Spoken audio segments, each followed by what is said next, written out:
Good evening. The time is 7 Monday, April 6th, and the meeting of the Melrose City Council is called to order. I am President Jen Grigoritis. Pursuant to Governor Baker's March 12, 2020 order suspending certain provisions of the open meeting law and the governor's March 15, 2020 order imposing strict restrictions on the number of people that may gather in one place, this meeting of the Melrose City Council is being conducted via remote participation. No in-person attendance of members of the public will be permitted, but every effort will be made to ensure that the public can adequately access the proceedings as provided for in the governor's executive order.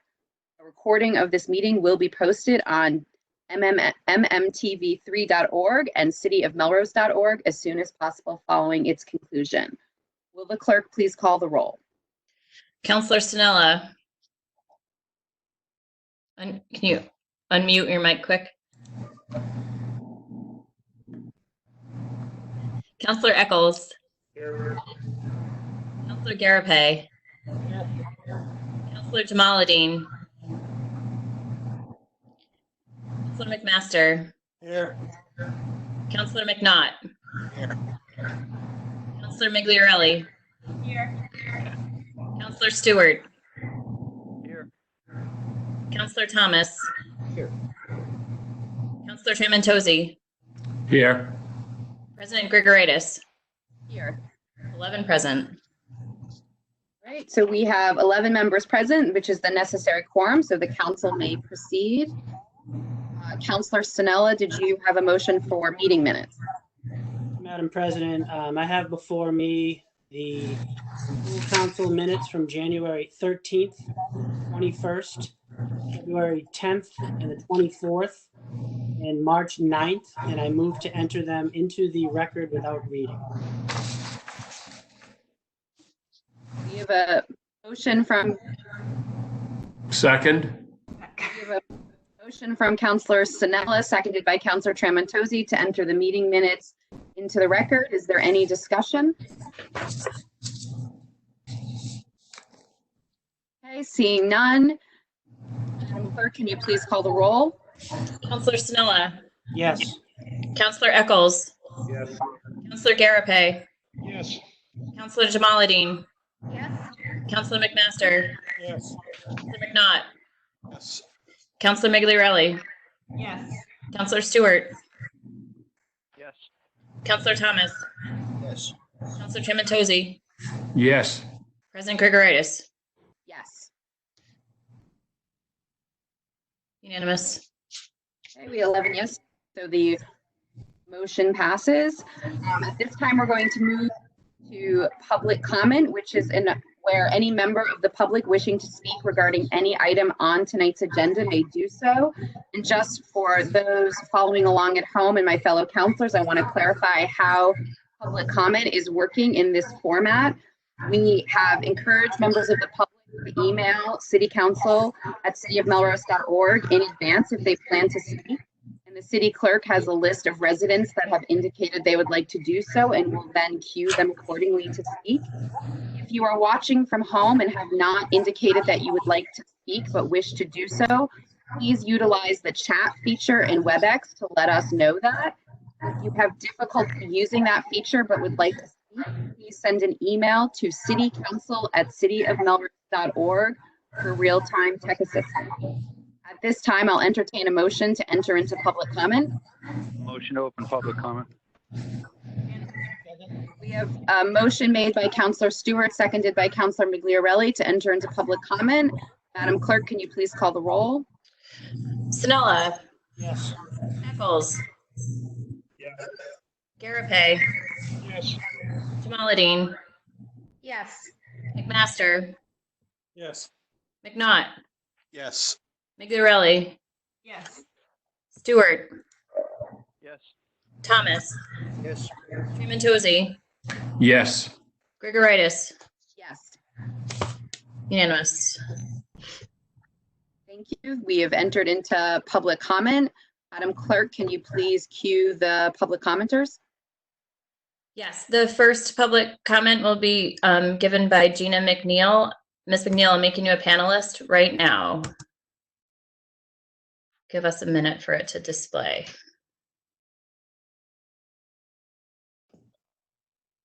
Hi, it's Gina. Can everyone hear me? Yes. Great. I guess I should also ask, am I on video as well? Not right now. Okay, good.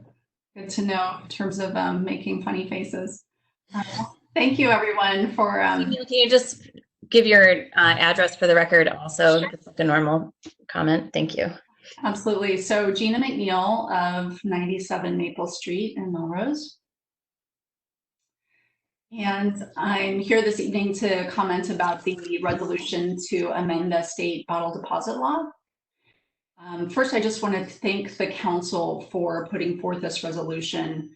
I think that this is, an example. We've seen it many times where it takes a lot of persistence and effort at the local level to see action at the state level. So I appreciate that council, taking a leadership position and bringing this resolution forward. So the bottle deposit law is something that's been around for a long time, since 1983, and I want to comment in my comments are in support of the resolution tonight. And one of the reasons I support it is because the bottle deposit law, while it's been around since 1983, is just as relevant and critical to the current and future control of our waste, and in Massachusetts and nationally, as it was when it was first introduced in 1983. So I just want to provide a little bit of context around that. I think that with something like a local resolution, it's easy to maybe think of it as a small thing, but it's actually part of something that's really big and important. And that's because a bottle deposit law is part of is an example of a policy that falls under the broader umbrella of extended producer responsibility, also called EPR. So EPR is kind of essentially believed to be like the way forward to deal with a lot of the waste disposal and recycling challenges that we have in the US and the world today. So I'm just going to take a minute and explain what EPR is and why it's useful. So essentially, under the idea of extended producer responsibility, the producer is given a significant responsibility for how the product and the packaging they create are disposed of post-consumer.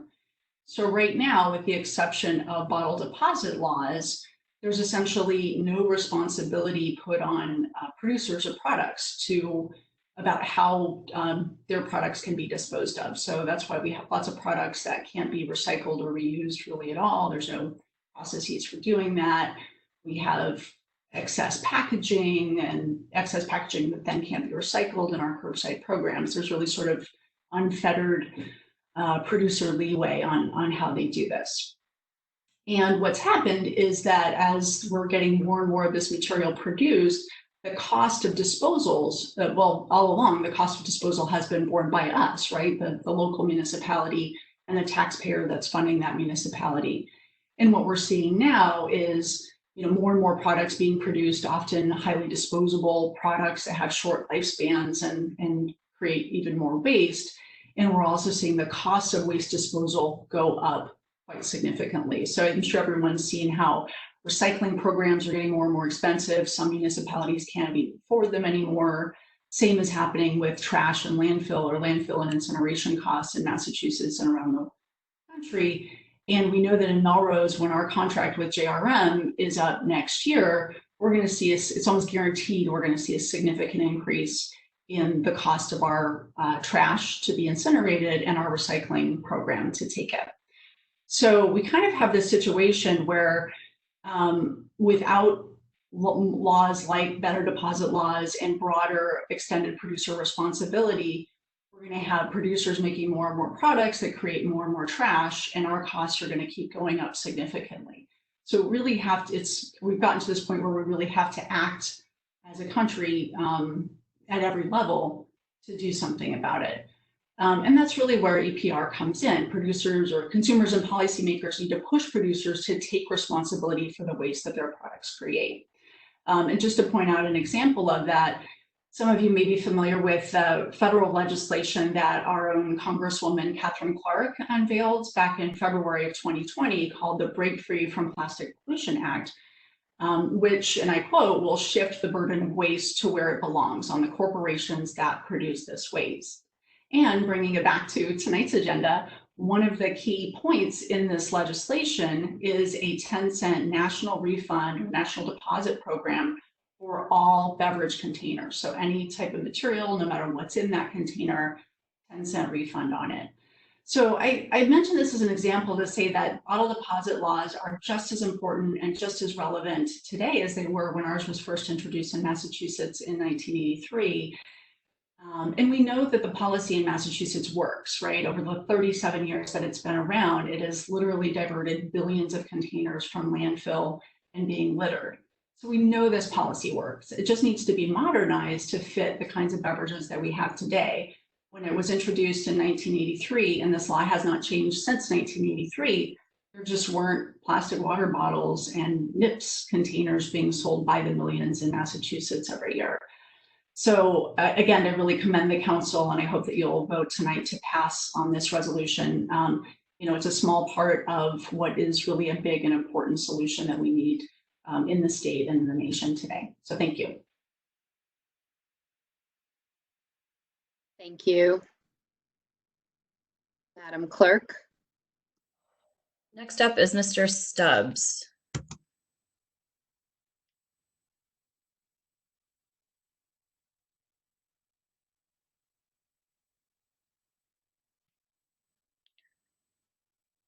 Do we see him? Don't see him.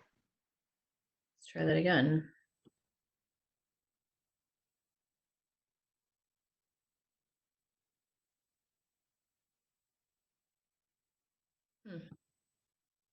Nope, that's not who I want.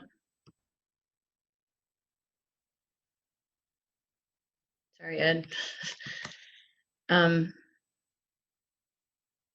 Somehow he does not appear to be here anymore. I don't know if we lost him in the process of shifting him over.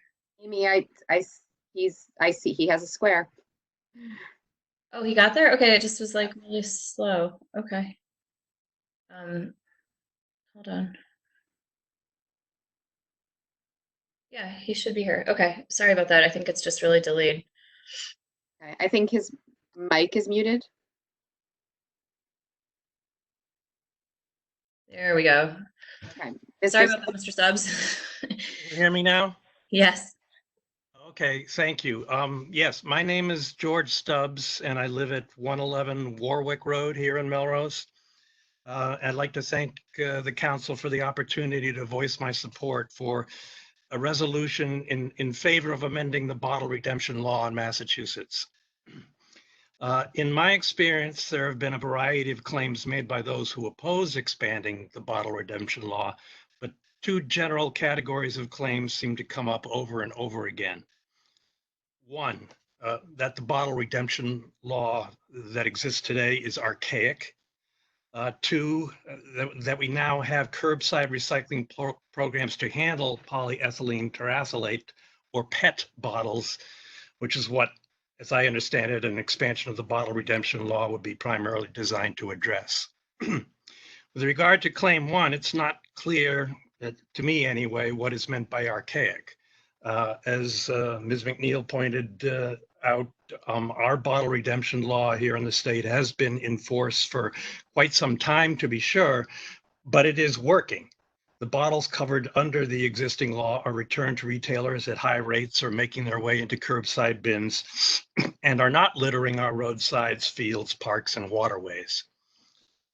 As for claim two regarding curbside recycling programs, an abundance of evidence suggests that a significant volume of PET bottles is not being captured by these programs.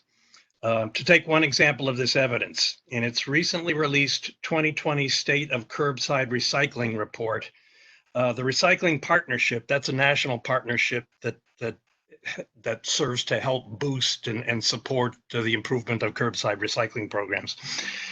In this report, the partnership reported that measured in terms of participant material capture rate by weight, curbside programs are covering only 55% of PET bottles.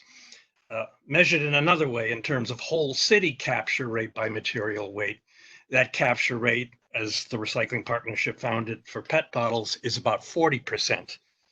Now, as noted, these figures are by weight. Other studies using different methodologies or parameters put the recycling rate for plastic water bottles at around 30%, and sometimes the figures are even lower.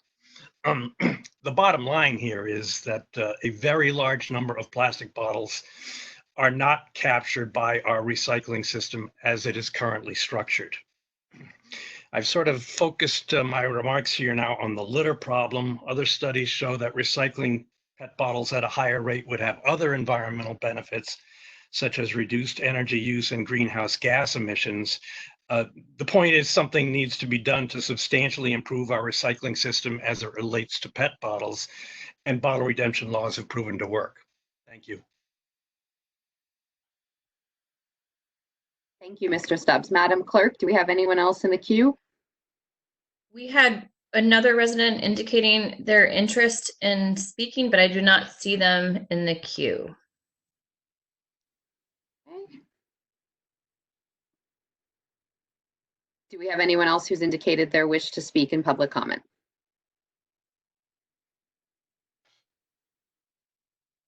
I'm checking one last time for our email just to make sure that no one has sent in a request. I just checked, Amy. There's nothing in the email. Okay, then Motion to close public comment. Second. We have a motion to close public comment by Councillor Stewart, seconded by Councillor Eccles. Madam Clerk, can you please call the roll? Councillor Sinella, Yes. Councillor Eccles, Yes. Councillor Garapay, Yes. Councillor Jamaluddin,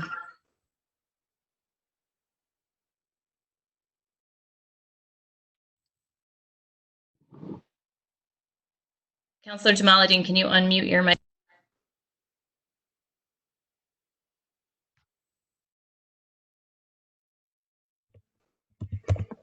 Councillor Jamaluddin, Yes. Councillor McMaster, Yes. Councillor McNaught, Yes. Councillor Migliarelli, Yes. Councillor Stewart, Yes. Councillor Thomas, Yes.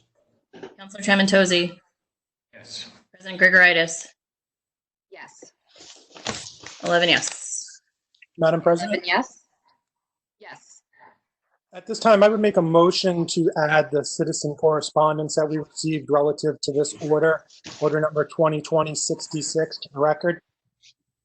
Okay, we have a motion by Councillor McMaster to add some correspondence we received, seconded by Councillor Thomas. Do we have discussion? Okay, Madam Clerk, can you please call the roll? Sinella, Yes. Eccles, Yes.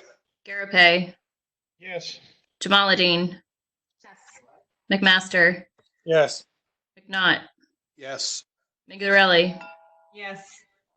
Stewart, Yes. Thomas, Yes. Trementozzi, Yes. Grigoritis, Yes. 11 yes. 11 yes, the motion carries. Thank you, councilors. All right, at this time, we'll move into communications from His Honor the Mayor. Madam Clerk of Committees, can you please read any communications we may have? There are none tonight. Okay, we have no communications. We will move on to new business. Order 2020-77, in order to provide motor vehicle excise tax relief. Okay, and this order will be referred to the Appropriations Committee. Do we have any orders out of order? We do not. Do we have any orders from committee? Do not. Do we have any reports under Rule 53? Councillor Eccles. I would just like to let everyone know that the school committee will be doing their first remote meeting tomorrow night, and they'll be going through the budget deliberations for special ed and technology materials and supplies. It's the first remote meeting. Thank you, Councillor Eccles, and I do know they'll be using remote public participation as well tomorrow night. Do we have any additional reports under Rule 53? Okay. Do we have, we do have orders under the calendar, Madam Clerk of Committees. Order 2020-67, renewal of surety bond of city clerk, City of Melrose, in the amount of $15,000 for the year 2020. Okay. Counselor Migliarelli. Yes, this order comes from the council, from the Finance Committee, with a recommendation to place on file. Okay, we have a recommendation to place. Do we have a motion to place on file? Yes, motion to place on file. Do we have a second? Second. We have a motion to place on file by Counselor Migliarelli, seconded by Counselor Sinella. Do we have any discussion? Okay, hearing none. Madam Clerk, can you please call the roll? Counselor Sinella, Yes. Counselor Eccles, Yes. Counselor Garapay, Yes. Counselor Jamaluddin,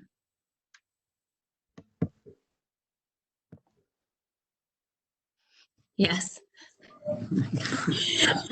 Counselor McMaster, Yes. Counselor McNaught, Yes. Counselor Migliarelli, Yes. Counselor Stewart, Yes. Counselor Thomas, Yes. Counselor Trementosi, Yes. President Gregoritis. Yes. 11 yes. Okay, we have 11 yes. It's unanimous. The motion's. Do we have any other orders under the calendar? Order 2020-66, a resolution for state action to combat nip bottle and single-use water bottle litter. Do we have Counselor McNaught? This order comes from the Legal and Legislative Committee, recommended for passage out of that committee. Okay, so we have a recommendation for passage by Counselor McNaught. Second. We have a second by Counselor Eccles. Is there any discussion? Trementosi. Yes, thank you, Madam President. I just wanted to just say that, as I mentioned when this matter came up at the committee hearing, that I don't think that this matter is appropriate for the use of resolutions. And I'm not necessarily against the principle of what the resolution stands for and expanding the public. I just simply don't believe that these matters are the resolution is proper in this situation. Thank you. Thank you. Counselor Migliarelli. Thank you, Madam President. Given that we have more people probably maybe tuning in tonight than we did at last week's committee, I just want to recap that the resolution was first brought forward at the February 24th council meeting and asked for immediate consideration, but was then moved to committee. And since that time, since last week, we've had about 10 emails from constituents, which are now read into record, and in addition to the two people who spoke tonight. Last week, we had a robust debate, and as I said then, while it may have passed as a result of this being sent to committee, I believe the impetus behind the resolution still stands. Back in February, we heard from constituents who were concerned that the council's move to expand liquor licenses would add to the prevalence of littered nip bottles around the city. So in response to those concerns, I drafted the resolution based on research that the bottle deposit bill actually works at reducing litter, and that many other communities around the Commonwealth have done similar resolutions to support the state legislation. So I spoke with our senator's office, who gave us encouragement to forward this resolution, and believe that the city has already taken steps to reduce plastic waste by legislating a ban on plastic bags and polystyrene, and it seems to be sort of a no-brainer for the council to support similar efforts at the state level. And from the show of public participation tonight and online, I think we've heard from our community that it's important to them for us to do so as well. Thank you, Counselor Thomas.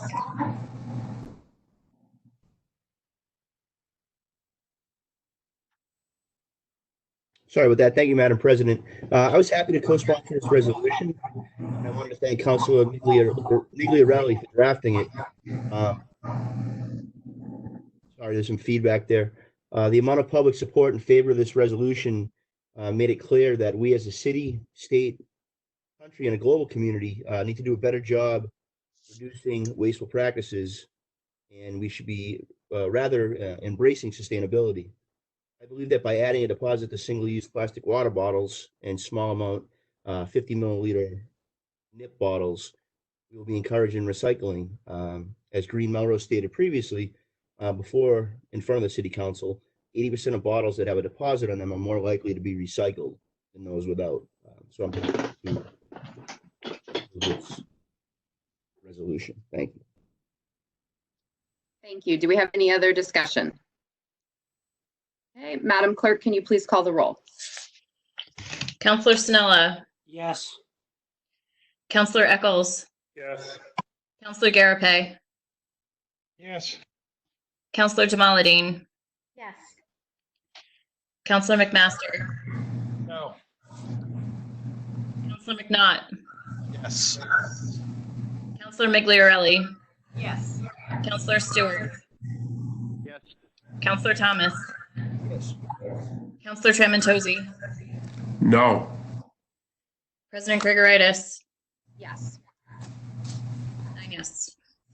9 yes, 2 no, the order carries. At this time, I will entertain a motion to adjourn. Motion to adjourn. We have a motion to adjourn made by Counselor Eccles, second by Counselor Sinella. Madam Clerk, can you please call the roll? Sinella, Yes. Eccles, Garapay, Jamaluddin, Yes. McMaster, McNaught, Yes. Migliorelli, Yes. Stewart, Thomas, Yes. Trementosi, Yes. Gregoritis, Yes. 11 yes. 11 yes, this meeting is adjourned. Thank you all, and please be well. Be well, thank you. Thank you.